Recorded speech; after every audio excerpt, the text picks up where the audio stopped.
You are born on January 7th, 1998, in the United States. Your name is Jake Yip. At first, nothing about your path suggests that you'll become one of the most polarizing and influential players in Counter-Strike history. Your early life is defined by instability. You grow up in a strict household, shaped by traditional expectations. Your family doesn't see gaming as a career. To them, it's a distraction, something temporary, something you're supposed to grow out of. But for you, it becomes something else entirely, an escape. You discover Counter-Strike, global offensive during your teenage years, and it immediately clicks.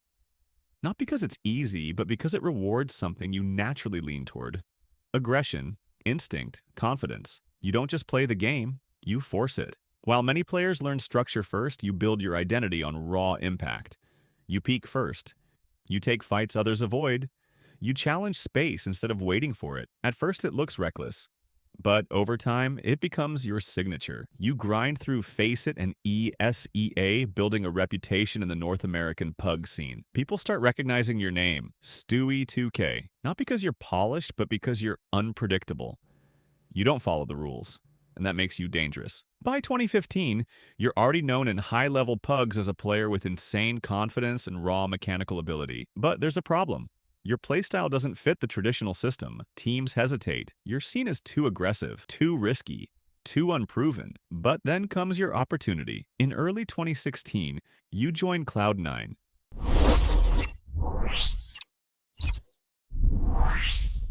At the time, Cloud9 is one of the most established teams in North America. But your addition raises eyebrows. You're relatively unknown in professional play. You don't have LAN experience. And suddenly you're replacing a veteran. The criticism is immediate. People question the decision. Analysts doubt your readiness. Fans don't understand the move. You're not supposed to succeed. But inside the server, none of that matters.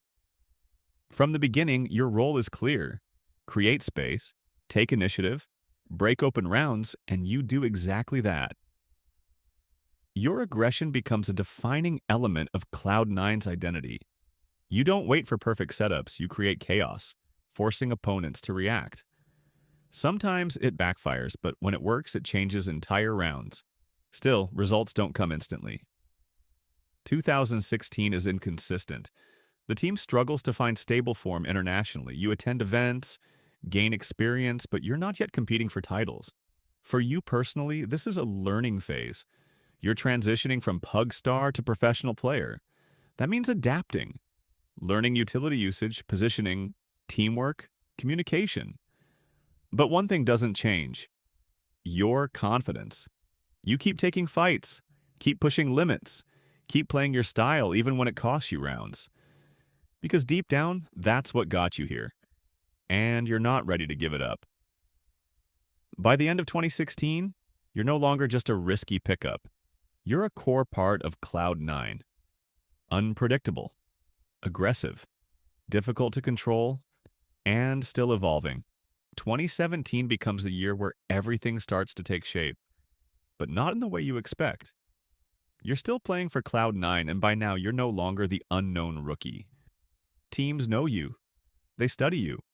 They prepare for your aggression, and that changes things. The same plays that once caught opponents off guard now get punished. Your style, fast, disruptive, fearless, starts running into structured defenses. You're forced to adapt, even if only slightly, but adaptation doesn't come easily when your identity is built on instinct. Cloud9's results throughout 2017 are inconsistent. You have moments of promise, deep runs, strong maps, but nothing that translates into consistent championship contention. The North American scene as a whole is still struggling to keep up with Europe's elite. Teams like Astralis are redefining the game with structure and discipline. Every grenade is calculated, every rotation is timed. Against that level of precision, raw aggression alone isn't enough. You feel the gap. But instead of stepping back, you double down. Your role in Cloud9 evolves. You're no longer just the entry fragger. You start taking on more responsibility in mid-round calls, helping shape the pace of the game. Your understanding grows, not just mechanically, but tactically. Still, something is missing. By mid to late 2017, Cloud9 begins making roster changes. The organization is searching for the right combination. something that can finally push the team over the edge. You stay through these changes, becoming one of the constants in an otherwise shifting lineup. And then everything begins to align. The roster starts to take form with players like Tarek, Automatic, Skadoodle, and Rush. It's not an immediate transformation, but there's potential. A mix of firepower, experience, and your aggression. Heading into 2018, expectations aren't sky high. You're not the favorites, not even close. But inside the team, something feels different. There's belief. Then comes the biggest tournament of your career. Elite Major Boston 2018. A major on home soil, North America.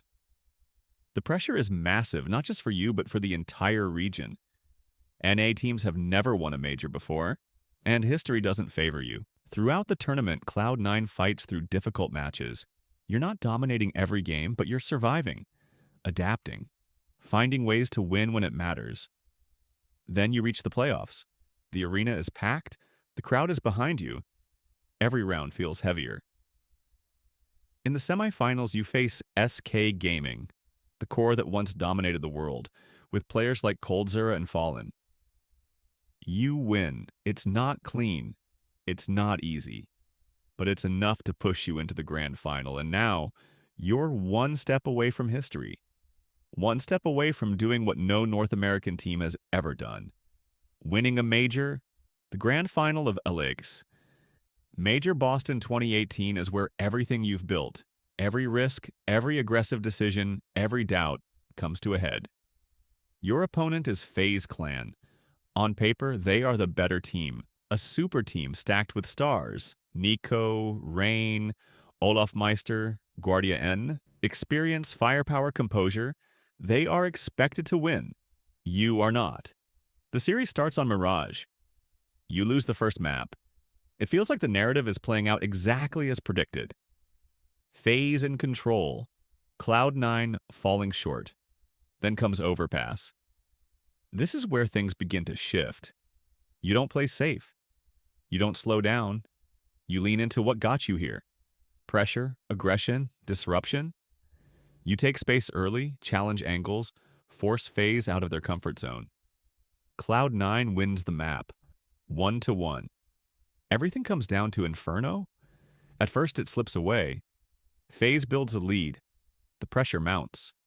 Every mistake feels heavier. Every round lost feels like the end, but you don't collapse. Round by round, you fight back. The game pushes into overtime, then another, and another. This isn't just a match anymore, it's endurance, mental strength, the ability to keep making decisions under extreme pressure. And in those moments, your style becomes critical. You don't freeze, you keep pushing, keep creating openings, keep forcing fights. Not every play works, but enough of them do. Finally, after multiple overtimes, Cloud9 wins. You win. North America wins its first major. The arena erupts, and just like that, everything changes. You go from being a risky, controversial player to a major champion, one of the key figures in one of the greatest matches in Counter-Strike history. But success comes with consequences. Shortly after the major, Cloud9 struggles to maintain form. The emotional peak is hard to sustain. Other teams adapt. Internal issues begin to surface. Roster instability returns. Players leave. New ones join. The chemistry that carried you through Boston starts to fade. And then, you make a decision that shocks the scene. In early 2018, you leave Cloud9. Right after winning a major, you join SK Gaming, the Brazilian core that you defeated in the semifinals. It's a controversial move. You switch regions, switch languages, switch systems, from a North American champion team to a Brazilian lineup rebuilding under pressure. From the outside, it doesn't make sense, but for you, it's about growth. You want to learn a different style of Counter-Strike, a more structured approach, a system built around discipline and experience. Still, the transition isn't smooth. Communication barriers, cultural differences, role adjustments. You're no longer the centerpiece. You have to adapt again. And this time, it's harder than ever.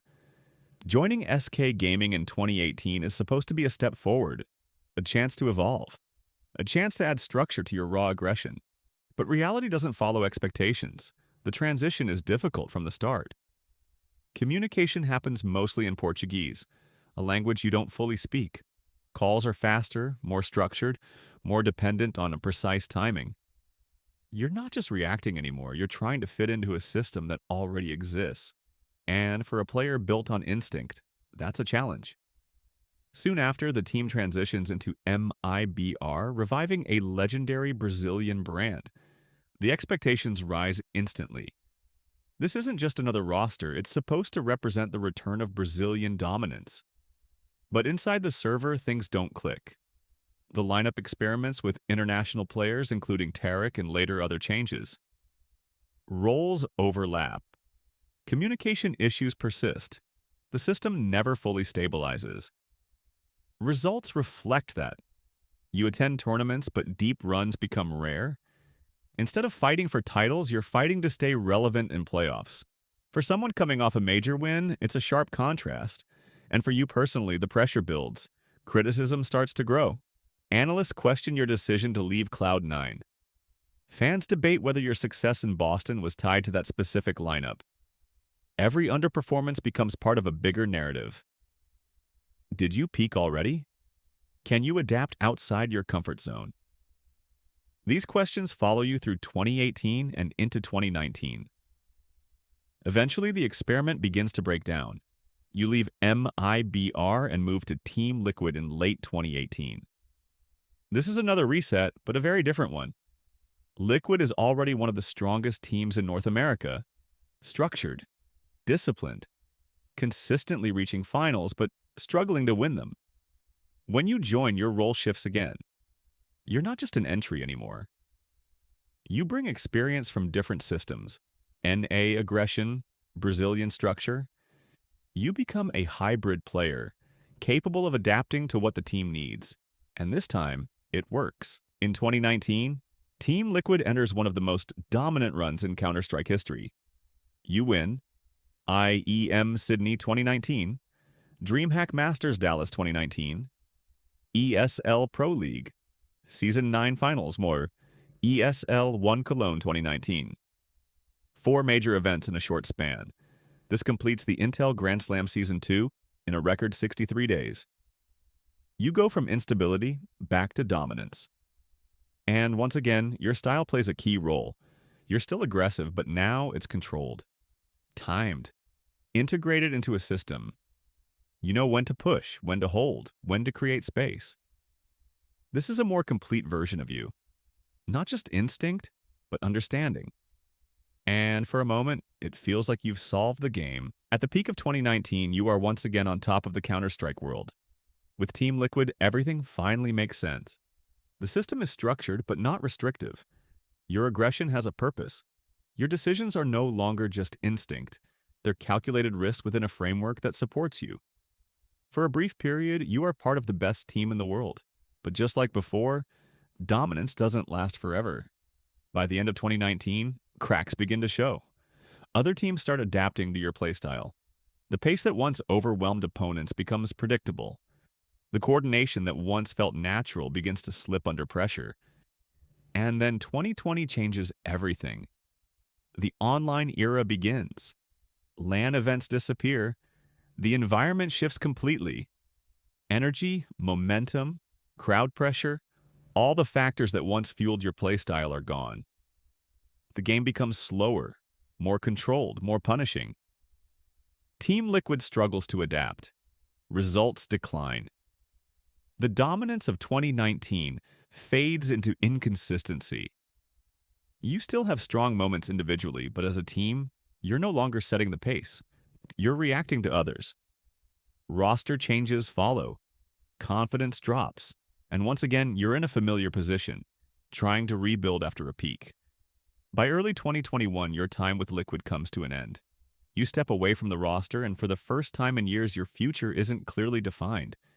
You transition into a mix of roles, stand-in appearances, short-term projects, and eventually a temporary shift away from top-tier CSGO competition. You also explore Valorant during this period, briefly stepping into another competitive scene. It's not a permanent move, but it shows something important. You're searching, not just for a team, but for direction. Because after reaching the top multiple times, the challenge isn't just getting there again. It's finding the motivation to do it all over. Later in 2021 and into 2022, you return to Counter-Strike in various capacities: stand-ins, mixed rosters, short-term opportunities. One notable appearance comes with Evil Geniuses as a stand-in during a transitional phase for the team.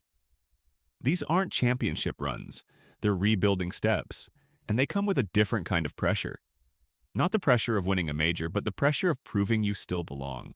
The scene has evolved again. New players, new systems. A new generation that grew up watching your major win is now competing against you. And now you're the veteran, the player with experience, but something to prove. By the time you reach 2022 and beyond, your career is no longer defined by a single identity. You're not just the aggressive rookie from Cloud9. You're not just the major champion from L-League Major Boston 2018.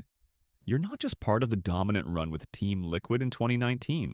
You are all of those versions at once. And that's what makes your story different. Because your career isn't a straight climb. It's a cycle of risk. You take risk early, joining Cloud9 with no experience. You take risks at your peak, leaving after a major win. You take risks again, switching regions, switching systems, stepping outside stability. Sometimes those risks work, sometimes they don't, but they define you. In 2022, you briefly compete with lineups connected to Evil Geniuses as part of their expanded roster system. It's not a long-term return to dominance, but it keeps you active in the scene. You're still playing, still adapting, still searching for the right fit. Because by now, the game has changed again. The pace is different, the structure is deeper, the margin for error is smaller, and the players coming up, they've studied everything, including you.